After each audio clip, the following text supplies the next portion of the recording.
네, 여러분 안녕하십니까. 해커스 이상구 강사입니다. 올해 2024년 10월 12일 날 시행된 국가직 7급 국제법 기출문제 해설 강의를 시작하도록 하겠습니다. 네, 시험 보시느라 고생 많으셨고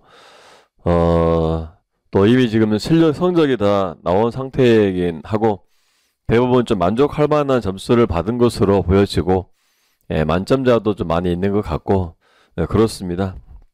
저도 올해 시험 문제를 보면서 항상 강사들도 강사인 저도 시험지를 보고 보면은 올해 좀 적중을 좀 했을까, 적중했을까 보다는 안 해준 부분, 내 책에 없는 부분에서 나와서 우리 사랑하는 제자들이 힘들었으면 어떨까 이런 걱정을 많이 하고는 하는데 올해는 걱정이 그렇게 많이 되지는 않더라고요. 그래서 다들 만족스럽게 생각하고 저도 요새 좀 기분이 좋고 국제법도 그렇고 국제정책도 그렇고 거의 빗나가는 게 없어서, 그리고 또 제가 좀 중요하고 수업 시간에 좀 설렌다 이런 말씀을 드렸던 내용들이 많이 출제가 되어서 상구가 요새 기분이 좀 좋은 편입니다. 자, 그러면 간단하게 총평을 말씀드리고 문제 해설 좀 해야 되겠죠. 간단하게 해설 드리고 그 다음에 전반적으로 여러분들이 25년 시험을 어떻게 준비하셔야 되는지 뭐 크게 달라질 게 없지만 다시 한번 좀 주의 환기하는 차원에서 말씀 좀 드려보도록 하겠습니다. 먼저 총평을 말씀을 드려보겠습니다. 뭐 총평이 뭐 크게 할 말이 별로 없었는데요. 뭐 잘 보이시는지 모르겠는데 뭐 보통 일반 국제법 23개, 국제법, 경제법 2개 나오는데 뭐 똑같이 출제가 되었고요. 국제경제법 비중이 커지지 않고 그대로 유지가 되고 있는 것 같습니다.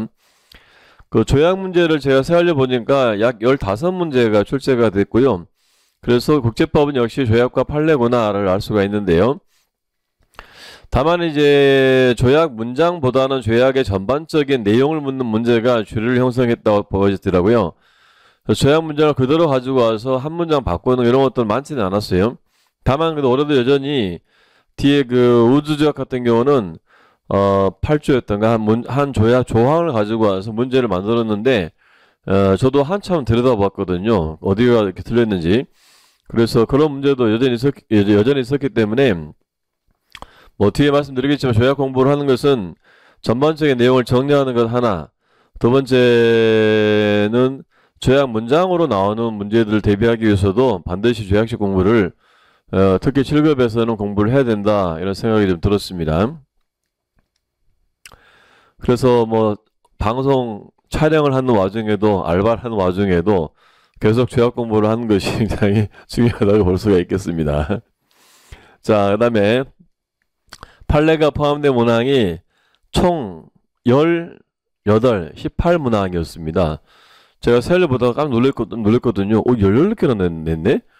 근데 보니까 작년에는 17개더라고요. 제가 소폭 상승을 했는데 17개도 겁나게 많지 않습니까? 그런데 무려 18개가 나왔더라고요. 다만 이제 좀 기대했던 최근 판례들이 나오진 않았었고요. 대부분 이제 모두가 책에 있는 내용들, 제가 이제 뭐 전반기 때 국제법 특강 같은 거 하면서 나름 그 최신 판례들, 판례집 없는 것들도 좀 뽑아가지고 20개 정도 정리를 해드렸었는데 그런 것도 나오진 않았고요. 대부분 판례집에 있는 내용들로 출제가 됐지만 어쨌든 간에 18문항입니다. 저도 정말 놀랐습니다.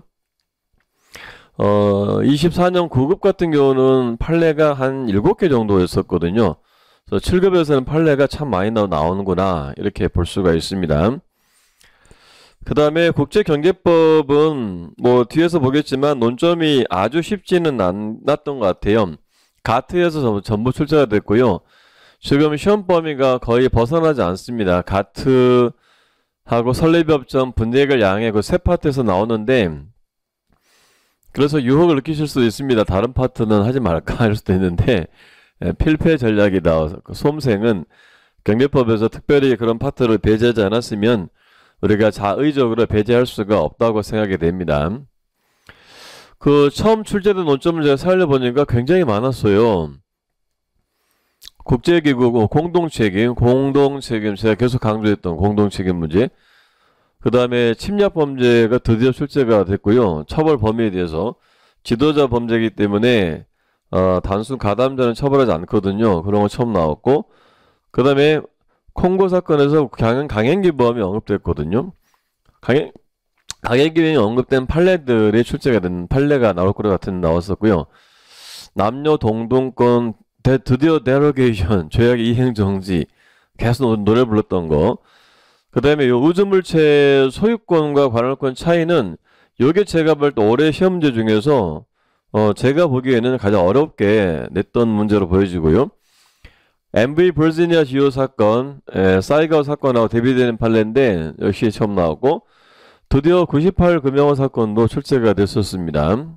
이지상에서의 삼박 충돌 사건 관할권에 대한 것이었죠. 국가 책임 초안상 원상 회복의 예외, 얘도 초안에 있는 내용인데 이거 처음 나왔어요. 이거 저도 항상 나올 것 같았거든요. 원상 회복이 가능하다고 해도 금전배상에 비해서 지나치게 불합리하거나 그러면 금전배상 할 수도 있거든요. 예외가 나왔었고요.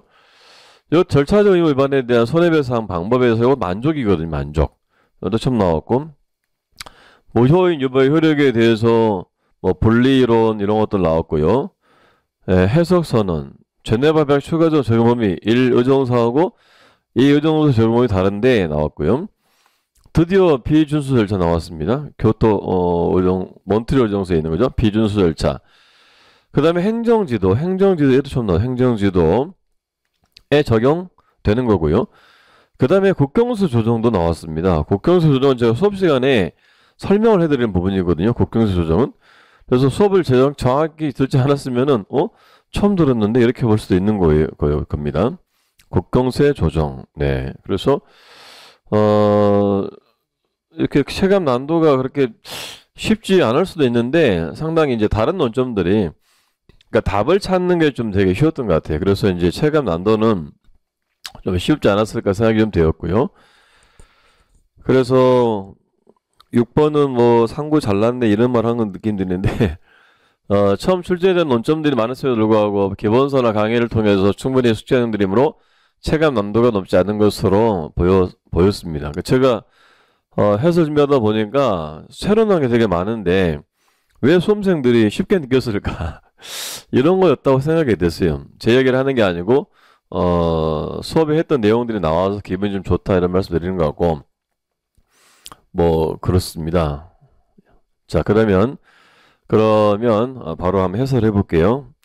이게 이제 보통 해설 강의 듣는 분들이 어떤 분일지 모르겠는데 시험 본 사람들 볼지 모르겠는데 아무튼 내년 시험을 대비하신 분들이 많이 보지 않을까 싶은데요. 어쨌든 해설을 좀 드리면서 어떤 걸 대비해야 되는지 같이 말씀드려 볼게요. 자, 국가 승인에 인정되는 유형, 항상 나오는 이제 특히 묵시적 승인에 들어가는 거, 영사, 인가장, 독립축하, 메시지 이런 것들은 들어가고요. 그래서 뭐 가장 난도가 좀 낮은 그런 문제 같습니다. 통상대표부, 국제기구에 가입 이런 것들은 디귿번은요, 우리나라하고 북한이 유엔에 동시 가입한 게 상호 승인한 게 아니거든요. 그런 것을 물어보는 것 같고, 네, 기출 변형으로 뭐 기출에 대한 거죠. 쉽게 낸 것 같습니다. 더 이상 드릴 말씀이 없어서 패스. 이건 해설지는 제가 제 카페.다운넷 외식 컨설팅이라고 하는 제 카페에다 올려놨고, 아마 저희 해커스 학원 홈페이지에도 어딘가 올라가 있을 텐데 참조를 하시면 되고, 그렇습니다. 자, 국제기구 법인격에 대해서 옳은 것은 2번입니다. 권리의무 설립헌장에 명시적으로 규정된 내용과 범위에 한정되지 않습니다. 묵시적 권한 이론이라는 것이 적용이 되고 있고요. 그 다음에 국제연합 회원국 같은 기구는 그 기관 및 소속 직원이 임무, 수행 중인 손해 및 피해에 대한 배상 청구를 회원뿐 아니라 비회원국에 대해서도 행사할 수가 있죠. 여기서 이제 국제연합으로 한정했기 때문에 맞는 문장으로 봐야 되고 일반적으로는 인정되는 것은 아니에요. 국제기구의 국제법상 어떠한 위법행위에 대해서도 그 회원국은 기구와 함께 공동으로 책임을 진다. 공동 책임 안 지는 게 원칙이고요. 그리고 뭐 국제기구가 법인격이 있는가에 따라서도 달라지게 돼요. 법인격이 있으면은 국제기구가 책임을 지고 원칙적으로 예외적으로 공동책임. 법인격이 없으면은 소속국이 책임을 지게 됩니다. 다 케이스 바이 케이스 나눠서 봐야 되기 때문에 틀린 것이고요. 이렇게 자세한 해설을 써놨기 때문에 좀 간단하게 말씀드린 겁니다. 국제법적 법인격을 가진 기구는 그 회원국과 동일한 내용의 국제법상 법인격을 갖는다. 국가하고 기구가 같다는 이야기인데, 회원국은 대체로 관습법상 법인격이고요. 국제기구 조약상 법인격이기 때문에 그 범위가 같다고 말할 수가 없습니다. 2번도 뭐 조금 공부를 했으면은 쉽게 맞출 수 있는 그런 것 같지 않습니까? 저는 그래 보였는데요. 자, 3번입니다. 외교보호 초안에 대한 설명으로 옳지 않은 것은, 네, 요새는 계속 이런 이제 그 문서를 달고 내는 것이 일반화된 것 같고요. 자연인 법인에 대해서도 보호 가능할 것이고, 이중 국적자의 경우 두쪽 중 어느 국가도 제3국에 대해서 외교적 보호권을 행사할 수가 있다. 그래서 이중 국적자는 가해자가 누구인지, 가해자가 제3국인지 국속국인지를 잘 보셔야 됩니다. 국가는 타국의 국제에 파병하여 피해를 입은 자국민을 위해서 외교적 보호를 해야 될 의무가 있다. 아주 쉽게 나온 겁니다. 외교적 보호권은 국가의 권리지 의무가 아니라서 틀린 것이고요. 예, 목적경에는 그가 피해를 입고 또한 공식적인 청구를 제기한 때에 합법적으로 상주하고 있는 국가가 외교적 보호를 행사할 수가 있다.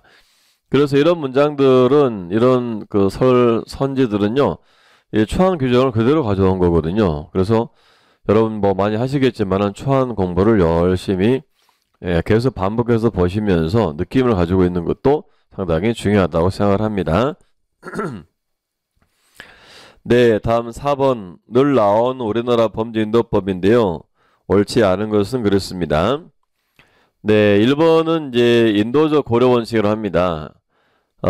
범죄의 성격과 범죄인의 처한 환경 등에 비추어 범죄인을 인도하는 것이 비인도적이라고 인정되는 경우는 그 의무적 인도 거절 사유, 늘 나오는 의무적하고 절대적 비교하는 거죠. 대한민국이 당사국인 범죄인도조약이 범죄인도법과 다르게 규정하는 경우 범죄인도조약의 내용을 따른다. 이건 뭐 국제법 상위 원칙을 확인하고 있는 조항이고요. 처음 나왔습니다. 이 문장. 정부 수반 가족의 신체를 위협하는 범죄는 정치적 성격을 지닌 범죄라도 범죄인도 거절 대상에서 제외된다. 가해 조항, 뭐 벨게 조항이라고 공부하신 분들은 다 아실 거고요. 인도범죄 전부터는 일부가 대한민국 영역에서 범해진 경우는 절대적이 아니죠. 의무적 인도 거절 사유에 해당된다. 그래서 이게 보통 시험 문제 출제 패턴이에요. 기출 논점 2개 내지 3개에다가 새로운 논점 1개, 2개 시험을 넣는 것이 일반적인데, 제가 보기엔 지금 2번 논점이죠. 요 2번 선지가 저 인도법에 들어있는 내용 중에서 처음 나온 겁니다. 그래서 이제 이런 걸 보기 때문에 최소한 이 자주 나오는 범죄 인도법 이런 것들은 국내법이지만 전체를 꼼꼼하게 체크를 해야 된다. 블랭크를 만들어서 공부를 해야 된다. 이런 말씀 늘 드리는 거예요.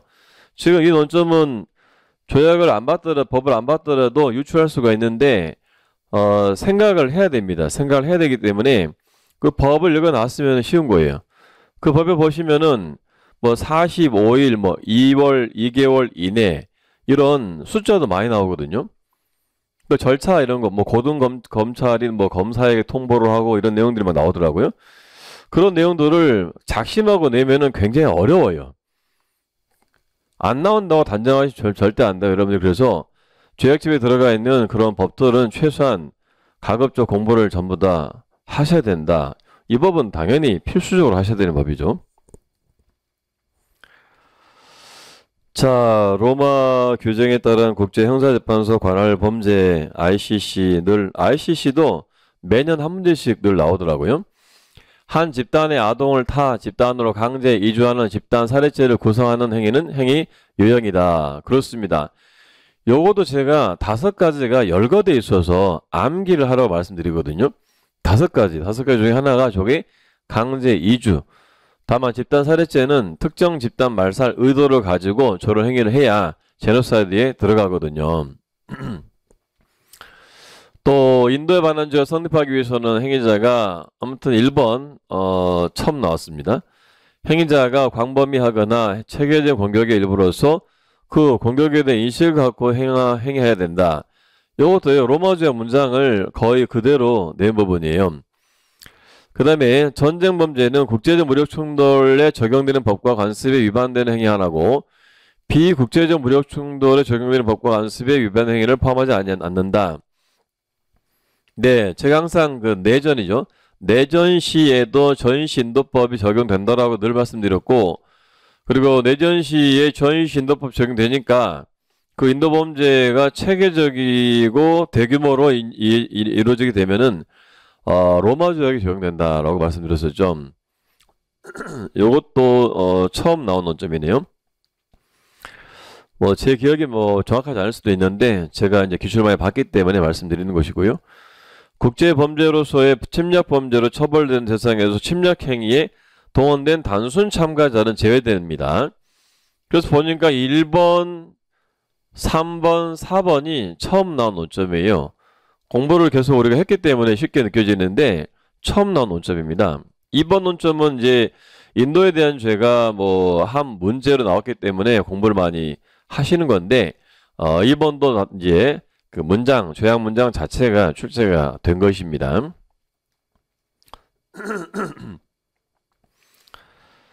자, ICJ 관습법 판례입니다. Legality of the threat or use of nuclear weapons에 관한 권고조견에서 총의 결의를 통해 핵무기의 불법성에 관한 법적 확신이 확립되지 못한 근거의 하나로 관련 결의가 상당수의 반대 또는 기권에도 불구하고 채택되었다는 점을 언급하였다. 이 문장은 조금 어려울 수도 있는 게 뭐냐면 저 판례에서 재판부가 말하는 게 한두가 아니고 굉장히 많습니다. 그 중에서 하나 말하는 것이기 때문에 쉽지 않은데 관습법의 형성에서 일반 관행과 법적 확신이 있기 때문에 제가 보기에 유추할 수 있는 걸로 보여집니다. 이 문장에 대해서는. 2번 Legal consequences of the construction of a wall in the occupied Palestinian territory에 대한 사건에서 국제사회에서 널리 지지받는 국제조약을 국제관습법의 형성과 존재를 확인하는 증거로 보았다. 뭐 조약이든 성명이든 다 관행, 일반 관행의 증거로서 당연히 이용될 수가 있는 것이죠. 공부하실 때 저런 게 나오면 문제를 볼 때 좀 부담이 될 수 있는 게 이 판례에서 이 말을 한 게 맞을까가 사실 쉽지 않은 부분인데 보통 제가 보니까 그 판례에서 말하지 않은 쟁점을 말하지는 않는 것 같고요. 그 판례에서 말한 쟁점인데 그걸 좀 다르게 말하는 식으로 문제를 만드는 것이기 때문에 판례에 대해서 너무 큰 부담을 갖지 않으시면 좋겠고요. 일단 책에 있는 내용들 잘 흡수하시면 될 것 같습니다.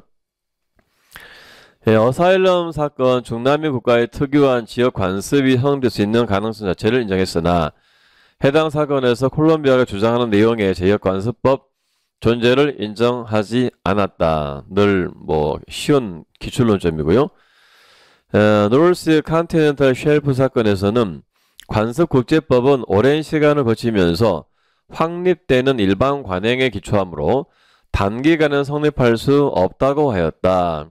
네, 단기간에도 일반 관행과 법적 확신이 있으면 성립할 수 있다고 본 판례. 답은 아마 쉽게 찾을 수 있을 것 같았는데요. 그 1번과 2번 논점은 조금 유추를 하셔야 되는 부분이고 1번과 2번 논점은 제가 보니 처음 나왔어요. 1번과 2번 판례에서 판례는 알고 있는 건데 저 논점은 시험에서는 처음 나왔습니다. 그래서 항상 판례는 많은 판례에 가급적 많은 논점들을 정리하고 있어야 된다. 이런 말씀을 계속 드리는 거예요. 판례에 대해서는. 다 알고 있는 판례인데 1번과 2번 새로운 논점들이 나온 그런 부분이고 답은 쉽게 하셨지만은 쉽게 안 나올 수도 있기 때문에 공부를 많이 해야 되는 거죠. 7번입니다. 국제법상 강행규범에 대한 설명을 옳지 않은 것은 초안에 따르면 국가들은 일반 국제법의 강행규범상 의무의 중대한 위반을 헌법적으로 종식시키기 위해서 협력해야 된다. 이 초안에 강행규범 규정이 40조와 41조에 있다는 사실을 제가 늘 말씀드립니다. 왜냐하면 강행규범 위반이 국제범죄라는 게 잠정초안에 들어가 있었는데 최종 초안에서는 삭제되거든요. 그러면 강행규범 관련 개념도 없나 이렇게 오해하실까봐 제가 늘 말씀을 드리는 부분이에요. 뭐 당연히 초안 자체를 다 읽으시면 쉽게 알 수 있는 부분이고요. 자, 조약법에 관한 비엔 협약에 따르면 일반 국제법의 강행규범은 국제공동체 전체가 수락하고 인정하는 경우 성립할 수가 있다. 국제공동체 전체에 대해서 ILC는 다수결 원칙이 적용된다라고 해석을 했습니다. 다시 앞으로 나올 논점이라서 말씀을 드렸고요. ICJ는 Armed Activities 케이스에서 간단히 읽겠습니다. 강행규범을 직접 언급을 하였다. 네, 이거 2007년 케이스일 텐데요. 제노사이드 금지가 강행규범이라고 언급을 했습니다. 강행규범 파트 보면 자세히 적혀져 있어요. 못 찾는 분도 있는 것 같은데 책에 있습니다. 그 다음에 4번은 알고 있는 판례죠. 체포영장 사건인데요. 강행규범 위반 행위에 대해서도 국가 면제가 외래될 수 있다고 밝혔다. 이것은 조금 유심히 읽지 않았으면은 이렇게 할 수 있는 부분인데 이게 지금 이 답이 여기가 외교면제. 그래서 이건 제가 볼 때 조금 마이너한 논점을 틀어서 내신 느낌이 드는데 이게 외무장관의 면제이지 국가 면제가 아니에요.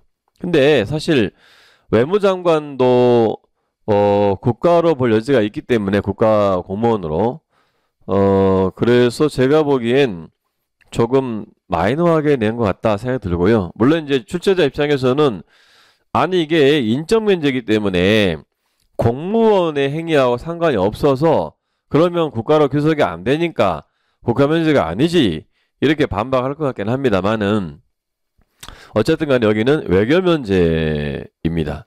그래서 요새 자주 나왔었죠. 그래서 기출을 자주 봐야 되는구나. 근데 기출을 보고 기출 논점만 보면은 안 되겠죠. 이 기출 판례에서 이런 것들이 문제가 됐었지. 항상 기출 플러스 알파로 공부를 하셔야 되는 거예요. 그래서 여기는 뭐 제가 보기엔 여기를 틀리게 된 것 같다. 외교 면제.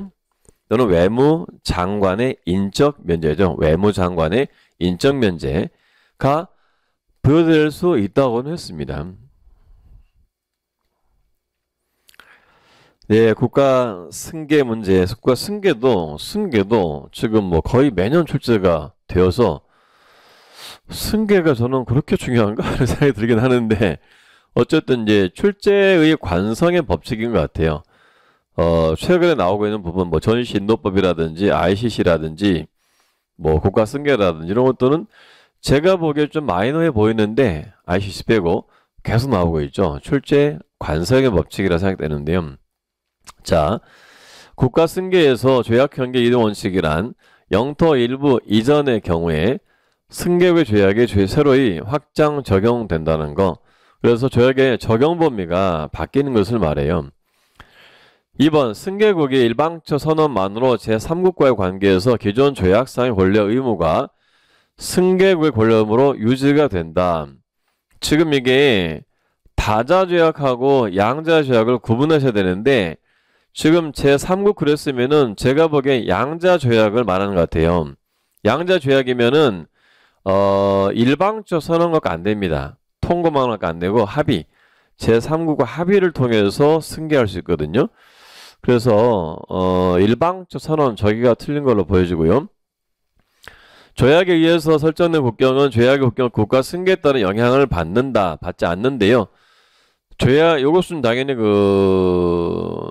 처분적 조약의 승계 문제로 볼 수가 있습니다.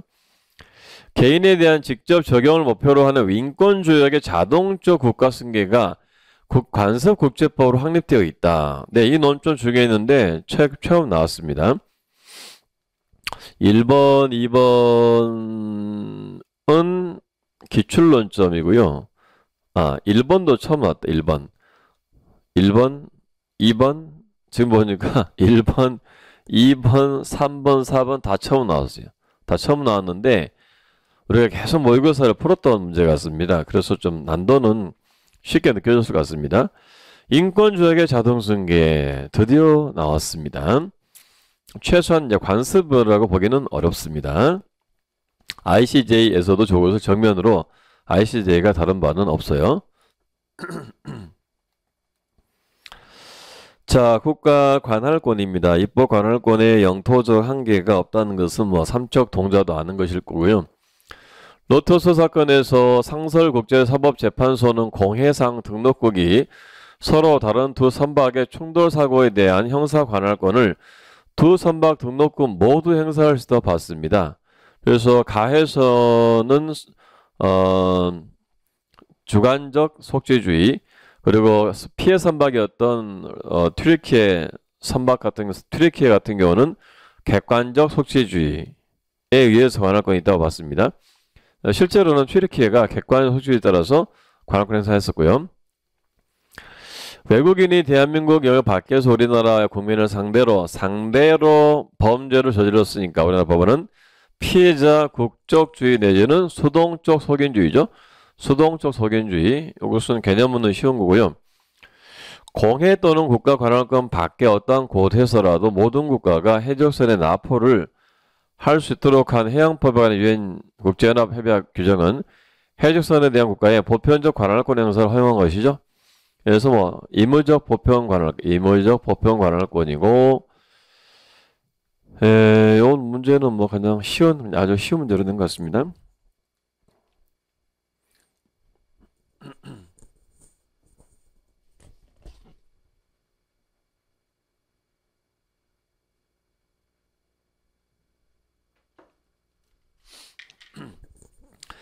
자, 유엔 헌장입니다. 10번. 네, 격번. 국제연합에 대한 자국의 재정부담 지불을 연체하는 영국은 그 연체 금액이 직접 만 2년간 그 나라가 지불하였어야 할 분담 금액과 같거나 초과하는 경우 총회에서 투표권을 갖지 못한다. 기본 논점. 집토끼. 국제연합 헌장에는 탈퇴에 관한 명시적 조항이 있고 없습니다. 실제로 1960원의 인도네시아는 이를 근거로 국제연합에서 탈퇴한 바가 있다. 탈퇴로 인정되지 않았다. 안보리 표결에서 국제연합 관행은 상위사국의 기권을 거부권 행사로 간주하지 않는다. 집토끼. 안보리가 국제연합 헌장 제6장에 따른 결정을 할 때 상임이사국이 분쟁 당사국일 경우에 그 상임이사국은 기권해야 한다. 이것도 제가 항상 강의할 때 조금 주의하시라고 말씀을 드리는 부분인데, 이게 사실은 그냥 이사국이라고 나오는 게 정확합니다. 조약 문장으로는 분쟁 당사국이 이사국이지 상임이 안 붙어 있어요. 그래서 올해도 보니까 저 문장을 어렵게 느끼는 사람들이 당연히 있죠. 그래서 릴버는 해설이 어렵습니다. 릴버는 출제하지 마세요. 1번은 하지 마시고, 하려면 확실하게 분쟁 당사국만, 상위사국만 이렇게 하든지 틀리게 내든지 이렇게 하면 안 되세요. 인사혁신처 지금은 보고 계시면 이런 거 내지 마시기 바랍니다. 이런 것은 애매한 문장이에요. 예? 수험생들의 인생을 망칠 수가 있어요. 이런 거 내지 마세요. 보이는지 모르겠지만 혹시 보신다고 들어서 하는 말이에요. 이 문장은 애매하지 않습니까? 이걸 내려면 그냥 1, 2, 3, 4로 내면은 상대적으로 찾을 수도 있는데, 지금 요거 애매한 문장이 지금 들어가서 답이 바뀌는 것이기 때문에 이런 것은 절대 하시면 안 됩니다. 그리고 검토 요원도 들어간다고 들었는데 검토 요원도 이걸 잘 걸르셨어야죠. 몇 사람이 몇 날 며칠 봤을 텐데 이런 문장을 안 걸립니까? 이런 거 내시면 안 되는 거예요. 주의하세요. 자, 뭘 잡을지 모르겠는데. 자, 11번 A규약과 B규약으로 이루어진 국제인권계에서 옳지않은 것을 그랬는데요. A규약, B규약 자결권 규정하고 있다. 제1조고요. 1항. A, B 각 규약인 규율 대상으로 삼는 권리에 대한 남녀 동등권 확보에 관한 당사고 의무를 명시하고 있다. 이거 처음 들어봤어요. 처음 나온 문장인데 당연히 뭐 그럴 거라고 예측할 수가 있는데 조약문을 읽어놨으면 당연히 있지. 예, 조약은 제가 말씀드리지만 볼 거면은 최소한 3회독, 최소한 정독 3회독은 하셔야 잔상이라도 남아가지고 찾을 수가 있거든요. 그래서 저것은 처음 나왔는데 예측할 수 있어 보이고, 그 다음에 3번 A규약은 국가 보고에 관한 제도만을 규정하고 있으나 B규약은 선택 의정서를 통해서 국가 보고, 개인 통보, 그리고 특별선언을 요건으로 한 국가 간 고발 제도를 마련하고 있다. 네, 여기서는 항상 나오는 논점인데요. 이런 제도, 이행 제도가 어디에 들어가 있는가에 대해서 낸 겁니다. A는 맞고요. B규약에는 뭐 선택 의정서는 개인 통보만 들어가 있죠. B규약에는 국가 보고, 이것은 이제 보고서 제도라고 하죠. 리포팅 시스템. 그 다음에 이제 국가 간 고발 제도는 B규약 제41조. 그래서 저건 그냥 기출 변형한 거예요. 늘 나오는 거고요. 집토끼. 네, A규약은 국가의 공공 비상사태에 관한 어떤 명시적 규정도 없으나 B규약은 국가의 공공 비상사태 시 당사국의 의무로부터 이탈할 수 있는 조치를 허용하는 규정을 두고 있다. derogation, 조약의 이행정지.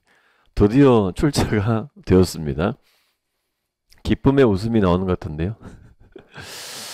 늘 나올 수 있었던 거죠. 그래서 지금 보니까 2번하고 4번이 새롭게 들어간 거죠. 그래서 제가 항상 국제법은 반반 치킨이다 이런 말씀을 드리는 거예요. 그래서 기출만 봐가지고는 절대 좋은 점수를 받을 수가 없고요. 안 나온 논점이 훨씬 더 많다. 아직 안 나온 논점이 기본서에서도 훨씬 많습니다.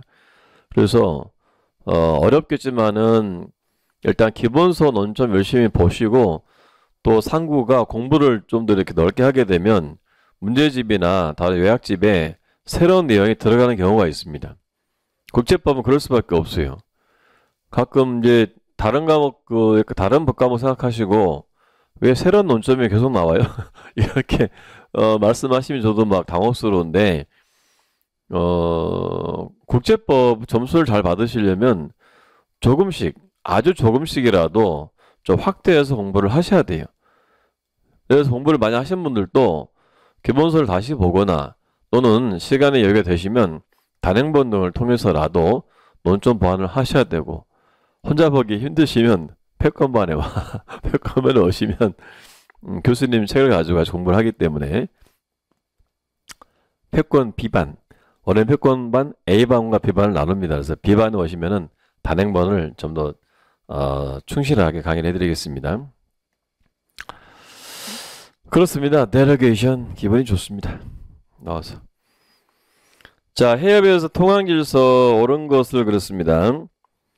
공해나 배타적 경제수역의 일부나 공해나 배타적 경제수역의 다른 부분 사이의 국제항행에는 통과 통항 기본 논점이고요. 통과 통항 적용되는 해협에서 항공기, 상공비행 자유가 인정되고 잠수함은 해매로 항해된다. 잠항 가능하니까 틀리겠죠. 연안국은 통과 통항을 방해하거나 일시 정지시킬 수 없으며 해협 내의 위험을 적절히 공표할 의무를 진다. 기본 논점. 무해통항에 적용된 해협에서 연안국은 외국 선박에 대한 행사 관할 권을 행사하기 위해서 선박을 정지시킬 수가 있다.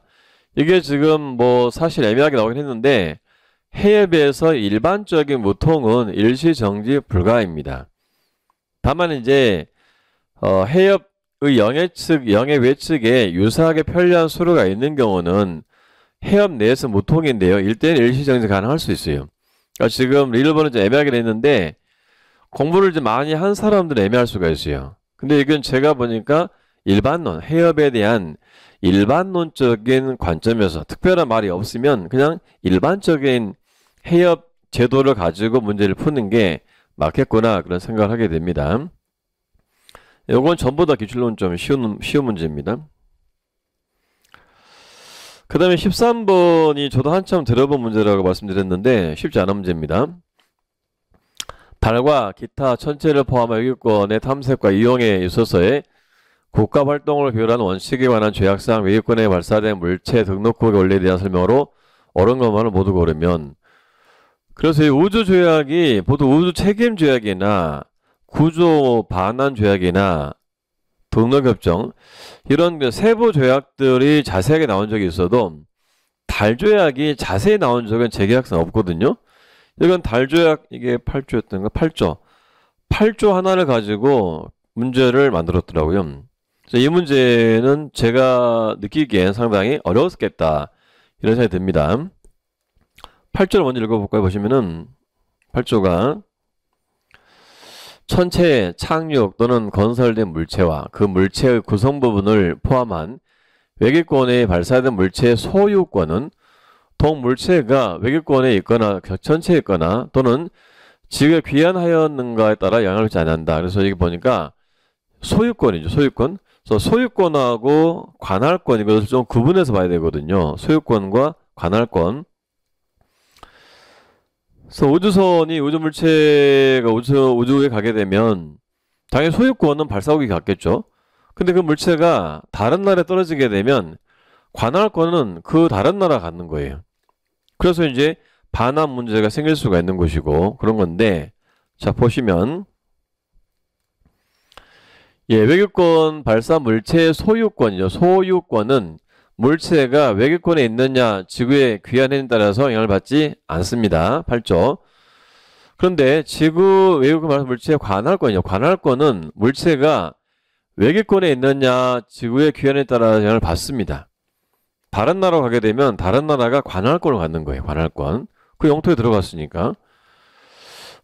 외계권 발사 물체에 타고 있는 우주 비행사에 대해서는 외계권이나 지구 등 장소에 관계없이 그 비행사의 국적국이 관할권과 통제권을 보유한다. 아니에요. 이 우주 물체의 등록국이에요. 등록국이 같습니다. 등록국이 관할권과 통제권을 보유한다.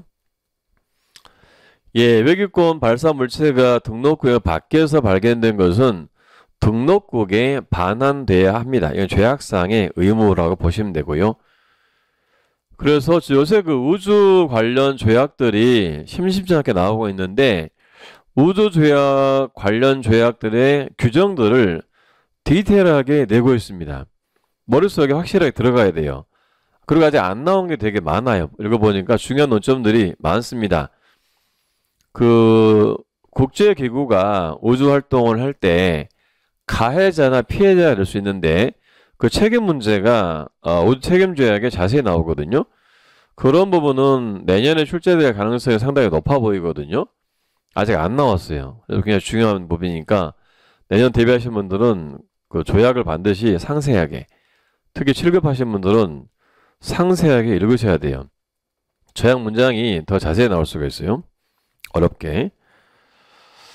자, 맞추신 분들 축하드리고 13번 좀 어려운 문제였다. 제가 보기 그렇습니다. 자, 국가면제협약인데요. 계약이나 거래가 상업적인 여부를 결정하는 기준으로 우선 계약 또는 거래의 목적이 아니겠죠. 성질, 보충적으로 목적입니다. 집토끼. 국가에 대해서 채용을 요구하는 소송에 대해서는 국가면제가 인정이 된다. 이도 뭐 항상 말씀드렸던 거죠. 고용계약 중에서 채용, 고용경시, 복직, 이것은 면제가 안 되는 면제가 되는 소송이라고 말씀드렸었는데 그 논점이고요. 뭐 조약에 있는 11조에 있는 것이죠.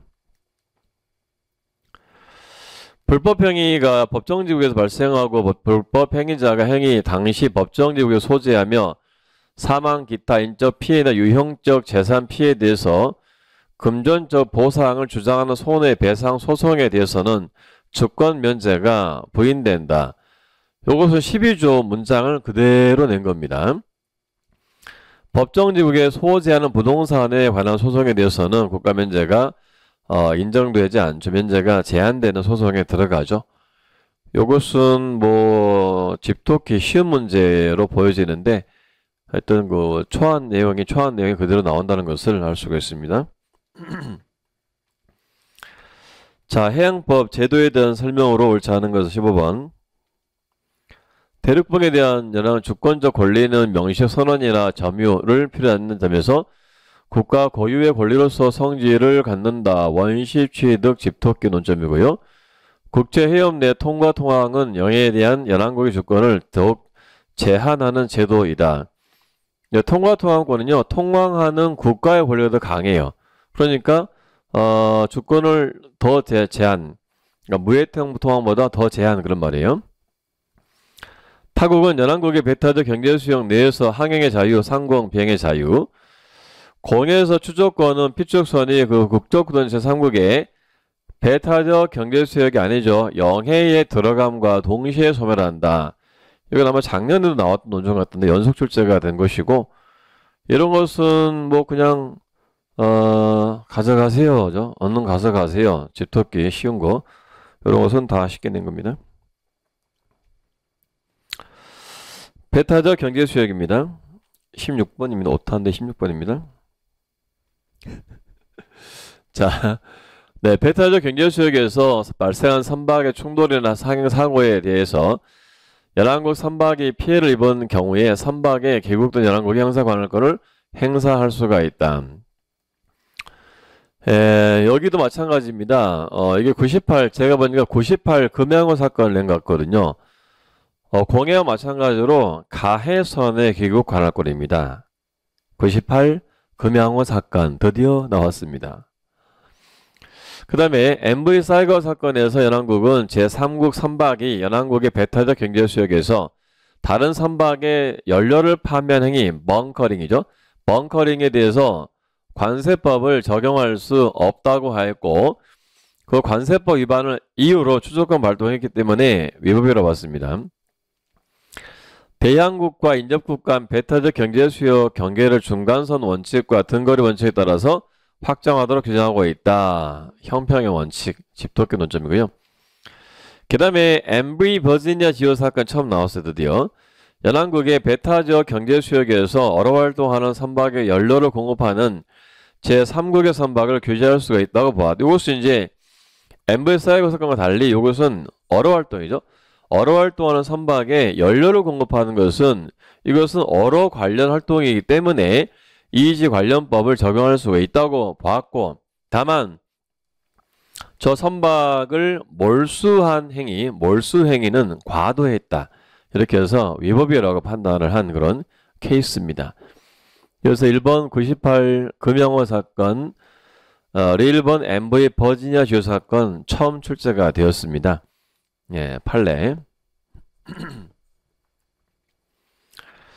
자, 17번 국가 책임인데요. 국가 책임법은 판례가 좀 많아서 자주 나오는 이것은 쉽게 나왔네요. ICJ는 니카라과 사건에서 미국이 반군의 행위에 대해서 전반적인 통제가 아니죠. 실효적 통제를 해야 되죠. 따라서 그게 안 됐기 때문에, 입증이 안 됐기 때문에 반군의 행위가, 이 반군의 행위죠. 미국의 행위는 당연히 책임지겠죠. 반군 행위는 귀속이 안 된다고 보았습니다. 이번 테헤란 사건에서 이란 정부가 시위대 행위를 승인하고 채택했으므로 추인이라고 하는 것이죠. 국가의 책임이 성립한다고 보았고, 그래서 승인 전에는 부자기 책임, 승인한 이후에는 자기 책임으로 책임의 성격은 달라지게 됩니다. ICJ 라그란 사건에서 중앙정부가 지방정부의 행위에 대해서 국제법상 책임을 부담할 수 있음을 선언을 했습니다. 이것도 아마 작년에 나온 논점 또 나온 것 같아요. 네, ICJ 바르셀로나 팩션 사건에서 회사에 대해서는 원칙적으로 회사의 국적국 만유 외교적 보호를 할 수 있으나 회사가 등록지국에서 소멸하는 경우 법인의 법적 소멸을 그랬어요.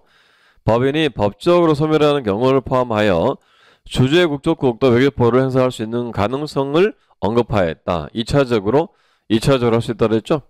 또 법인의 국적국의 보호권을 포기한 경우에도 할 수가 있다고 했습니다.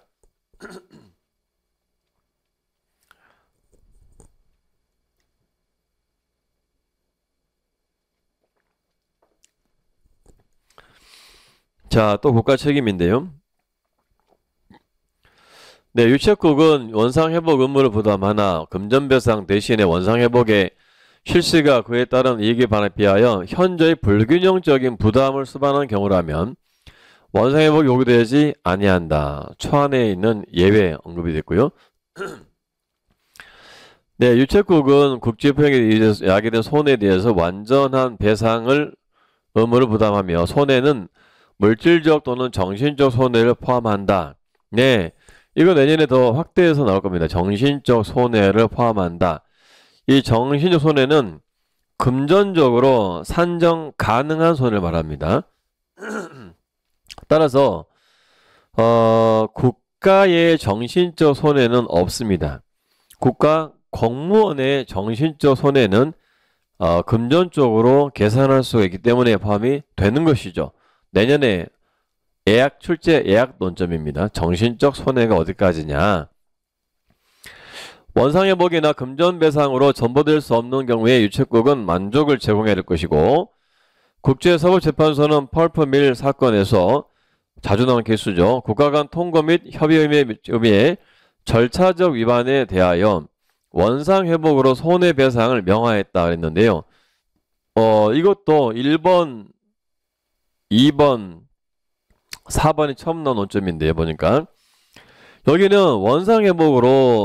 원상회복을 명한 게 아니고 이때는 일종의 만족에 대해서 언급을 했는데, 이런 경우는 보통은요 ICJ가 위법행위라고 ICJ가 위법행위라고 인정하는 게 피해국에 대한 만족에 해당한다라고 판결합니다. 그런 게 되게 많아요, 보니까. 그래서 원상회복을 명한 것이 아닙니다.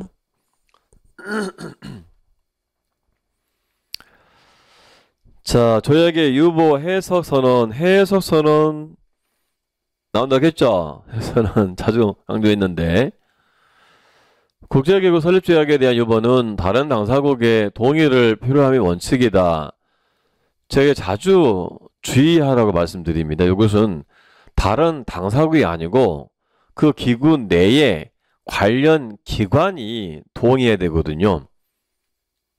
주의해야 되는 거였는데 나왔어요. 출제자분들이 제 강의를 들으시는 것 같은 느낌이 드는데 그만하겠습니다. 자, 시민적 정치 권리에 관한 규약 Human Rights 카메디 논평은 허용될 수 없는 유보를 첨부한 국가는 유보 없이 조약 당사가 된다고 보았다. 나왔죠? 분리이론. 얘도 처음 나온 논점이는 분리이론이고요. 예, 유보를 선언하면 다른 당사국들은 유보에 대한 관계에서 유보 내용을 원용할 수가 있다. 상대적 효력, 집토끼죠. 해석선언이 조약상 권리 및 의무를 제한하는 내용이라면 그 명칭과 관계없이 유보에 해당한다. 즉 해석 유보란 이야기죠. 보통 해석 유보는요, 벨리루스 사건에서 주로 문제가 된 것으로 학술 서적들에서는 서술하고 있습니다. 벨리루스 사건을 염두에 두고 낸 것 같습니다. 그래서 조금 어렵게 내시려고 했던 것 같아요. 이 A급으로. 그래서 1번, 2번, 4번 이 세 개가 좀 어려운 논점으로 내시려고 했던 것 같습니다. 자, 국제법상 외교사절 명사제도에 대한 설명으로 옳지 않은 것은 그랬는데요. 네, 외교관의 개인적인 주거는 공간 지역과 동일한 불가침과 보호, 향유 맞고요. 외교관은 공무 이외로 수행한 직업적, 상업적 활동에 관한 소송을 포함하여 공무 이외로 수행한 직업적, 상업적 활동은 조고수 면제가 안 됩니다. 우리가 보통 이제 노래를 하죠. 부동산, 상속, 상업활동 늘 나오는 거. 그 다음에 영사관은 불가침이지만 화재 또는 신속한 보호조치를 필요로 하는 재난이 발생한 경우에는 영사관 진입의 영사기관장의 동의가 있는 것으로 추정될 수가 있다. 상대적 불가침 규정입니다. 영사관은 신체에는 불가침이지만 원칙적으로 중대한 범죄의 경우에 접수국의 사법부 결정에 따라서 체포 또는 구속될 수가 있죠. 역시 상대적 불가침. 그래서 이건 조약문을 그대로 내지 않았고요. 조금씩 좀 바꿔서 이렇게 문장을 만들어서 내 문제로 보여집니다. 네, 국제인도법인데요. 제네바 협약 제2 추가 의정서는 국제적 무력 충돌과 관련하여 보호 범위를 확대했다. 인도법 문제 약간 어렵게 나오는 경향이 있는데 올해는 좀 쉽게 낸 걸로 보여지는데요. 1 추가 의정서가 국제적 무력 충돌이고요. 2 추가 의정서가 비국제적 무력 충돌, 내전 등에 적용되는 거거든요. 쉽게 나왔고요. 교전 당사자는 전투원과 비군사 목표물만을 공격 대상으로 삼을 수 있으며 군사 목표물이 아닌 모든 물건은 민간 물자에 속한다. 부상이나 질병을 가장하여 무능력한 전으로 위장하여 적을 살상하는 것은 금지가 되고 정전이나 항복 2차에 마치 협상한 것처럼 위장하여 적을 살상하는 금지가 된다. 지금 사실 2번과 3번과 4번은 다 처음 나온 논점이긴 합니다. 이게 이제 인도법의 특징인데 사실 인도법이 무슨 체계가 있는 게 아니라 여러 가지 많은 내용들이 들어가 있거든요. 좀 잡다하게. 그래서 이제 인도법도 좀 범위를 넓혀서 저도 강의를 하고 넓혀서 보시는 게 좋다고 생각이 됩니다. 답은 쉽게 나왔는데 인도법은 지금 계속 작년에 뭐 국제 적십자사 그 휘장 깃발 사용에 대해서 나왔거든요. 그때 처음 나왔었거든요. 계속 새로운 논점을 계속 반복해서 이렇게 좀 확대해서 나오고 있습니다. 유념하시고 인도법을 맞추려면은 논점을 확대해서 봐야 된다. 이건 제가 좀 특강 등을 통해서 완전히 뿌리를 뽑아드리겠습니다. 인도법 같은 경우는 내용이 되게 많아요. 자, ICJ 권고적 의견 옳지 않은 것은 네, 국제기구 활동을 지원하기 위한 법적 자문일 것이고요. 주요 기관 중 사무국은 권고적 의견을 요청할 권한을 부여받지 못하고 있다. 제가 중요한 논점을 항상 말씀드린 거죠. 사무국은 포괄적 사전 승인을 안 받고 있어요. ICJ는 국가와 국제기구 간의 분쟁이 진행 중인 쟁점 사항에 대해서 의견을 부여하지 않는다. 이것은요, 2004년 장벽건설 사건에서 항상 쟁점이 됐던 부분이에요. ICJ 입장은 똑같습니다. 의견 부여를 거부해야 되는 compelling reason, 강력한 제척 사유가 없는 한 부여한다. 이것은 강력한 제척 사유에 해당하지 않는다라고 보고 있습니다. 예, ICJ는 레귤리티 사건에서 세계보건기구가 요청한 권고적 의견을 거절한 바가 있다. 이른바 전문성의 원칙에 따라서 거절한 현재까지 유일무이한 사례가 되겠습니다. 그래서 아마 2번과 3번 논점을 조금 어렵게 내려고 한 것으로 보여집니다. 자, 국제환경법인데요. 트레일 스멜터 사건, 어느 국가라도 타국의 영토 또는 그 안에 재산이나 사람에게 피해를 주는 방식으로 자국 영토를 사용할 수 없다고 결정하여 국제환경법의 발달에 기여. 그래서 초국경적 환경오염 피해 방지 의무가 관습임을 처음 확인한 판례입니다. 중재 판례입니다.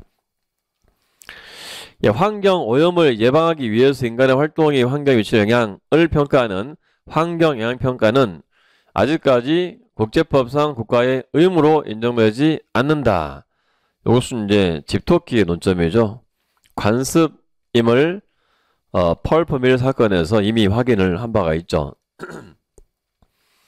사전주의 원칙은 생물 다양성 협약, 기후변 협약 등 다양한 국제조약에 규정되어 있다. 그래서 이 원칙이 어디에 들어가 있는지가 여러분 공부 포인트예요. 이 원칙이 어디에 들어가 있습니까? 이런 것들을 잘 공부하셔야 되고 암기를 많이 해놓으셔야 됩니다. 답은 쉽게 나왔지만은 이런 것들을 타겟팅해서 내게 되면 상당히 어렵습니다. 몬트리올 의정서는 이행 확보 방안으로 비준수 절차, 이거 처음 나왔어요. 비준수 절차, 이게 되게 중요해 보였거든요. 이행 절차가 중요하거든요. 비준수 절차, 타 당사국의 위반을 조약 관련 기관에 통보할 수 있는 그런 제도거든요. 처음 나왔습니다. 답은 쉽지만은 어렵게 낼 수도 있는 그런 문제로 보여집니다. 특히 3번과 4번 논점은 내년 대비하실 때 좀 주의해서 보셔야 되는 부분이에요. 자, 가트 제11조 수량 제한 일반적 철폐인데요. 수입, 수출, 판매에 대해서 모두 적용, 수입, 수출 다 적용되는 거 아실 거고요. 쿼터, 수입 또는 수출 허가 또는 그 밖의 조치의 어느 것을 통하여 시행되는지 불문. 조치의 효과가 중요합니다. 법적 구속력이 없는 행정 지도에 의한 정부 조치는 허용된다. 제가 계속 강조한 논점이었어요. 이것도 처음 나왔는데, WTO에서는 어떤 국내 조치에 구속력을 따지는 게 아니죠. 구속력이 있는가 없는가는 중요하지 않습니다. 그래서 구속력이 없는 조치라도 위반을 할 수가 있어요. 무역을 제한하는 정부의 사실상의 조치도 역시 금지. 어떤 식으로든 무역 제한 효과가 있게 되면은 구속력이 있든 없든 어떤 조치든 직접이든 간접이든 전면적으로 이건 대원칙이기 때문에 수량 제한 금지는 매우 넓게 폭넓게 규제하고 있다 이렇게 보시면 됩니다. 그 수량 제한 금지 원칙이 올해 그 9급에도 나왔는데 계속해서 나오고 있습니다. 자, 마지막 문제입니다. 비차별과 일반적 예외 옳지 않은 것은 그랬는데요. 1번 논점 처음 나오네. 국경세 조정. 내국민대 원칙에 따라서 국경세 조정은 금지가 된다. 국경세 조정은 허용이 되면서요. 내국민대 원칙을 준수하면 됩니다. 국경세 조정은요. 일본 자동차가 한국에 들어올 때 보통 일본 내에서 부과했던 내국세를 환급을 하는 경우가 일반적입니다. 싸게 들어와요. 싸게. 그래서 우리나라의 내국세를 일본 자동차에게 부과하는 것을 국경세 조정, Border Tax Adjustment를 합니다.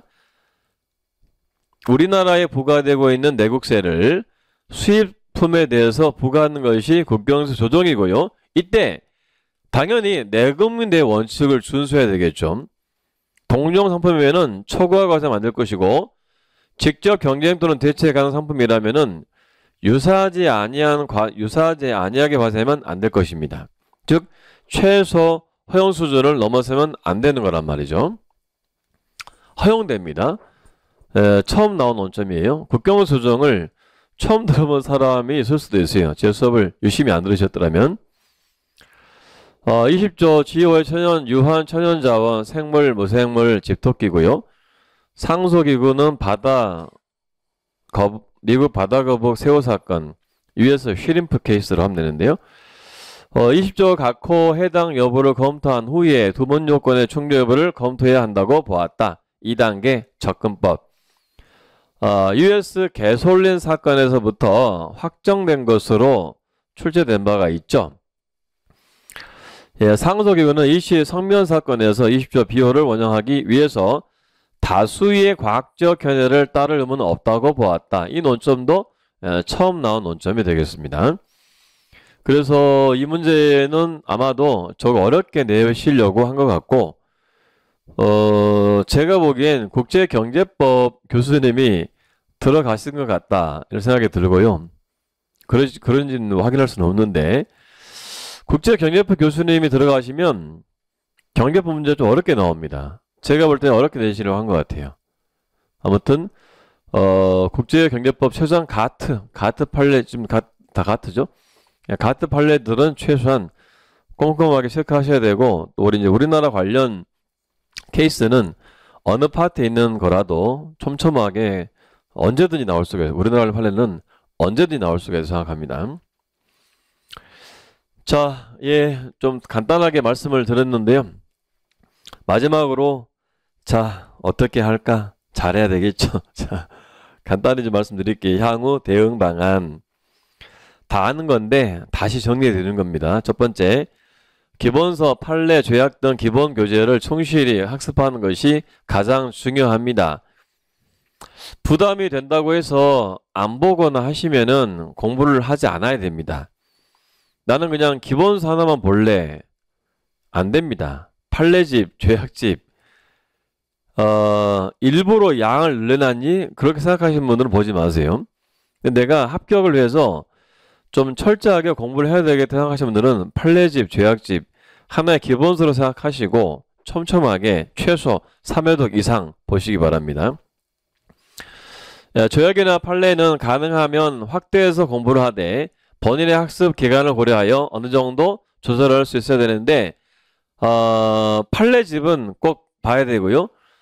조약집은 내가 너무 시간이 없으면 15개에서 20개 정도 제가 조약 강의 시간에 말씀드리는 기본 조약을 촘촘하게 많이 보시면 됩니다. 나머지는 줄친 것만 제가 줄쳐놓은 거 보시면 될 거예요. 자, 암기사항보다는 판례나 조문의 법리 이해를 요하는 문제가 상대적으로 다수 출제된 것으로 보여집니다. 그래서 철저하게 일단은 이해 위주로 공부 초반에 그 암기 부담을 갖는 분들을 제가 많이 보는데 수험생이라서 그럴 것 같긴 하지만 그럴 필요는 없어 보입니다. 일단 수험 초반에는 한 2회독 정도까지는 좀 정독 위주로 이해 위주로 좀 공부를 하시는 게 좋아 보이고요. 다만 출제자 성향에 따라서 암기사항이 다수 출제될 가능성을 배제할 수가 없죠. 우리는 슈퍼 어리기 때문에 지금까지 나왔던 것을 통틀어서 분석하고 거기에 대응을 하셔야 되는 거예요. 따라서 기본서 암기사항도 철저하게 숙제되는데 보통 제가 이제 2회독이나 3회독제부터 암기는 2회독이나 3회독제부터 하시라 이런 말씀을 주로 드립니다. 요약집이나 기본서를 통해서 단권화를 진행하여 논점을 가능하면 포괄적으로 학습을 하시고 또 반복을 하셔야 되기 때문에 단권화를 계속해서 말씀을 드린 것이고요. 그 단권화는 기본서나 요약집 선택하셔가지고 하셔도 됩니다. 주말 패권반 등 11월 16일 개강합니다. 활용하여 정기적으로 실력 테스트를 하고 단행본을 통해서 어느 정도 논점을 확대해 갈 필요가 있다. 좀 덜 중요한 논점들도요 많이 들어있거든요. 그래서 존경하는 정인석 교수님이나 김대순 교수님 책 등을 통해서 좀 단행본을 통해서 번하시면 좋을 것 같습니다. 네, 이상으로 기출해설 강의 국제법 해설 강의를 마치겠습니다. 감사합니다.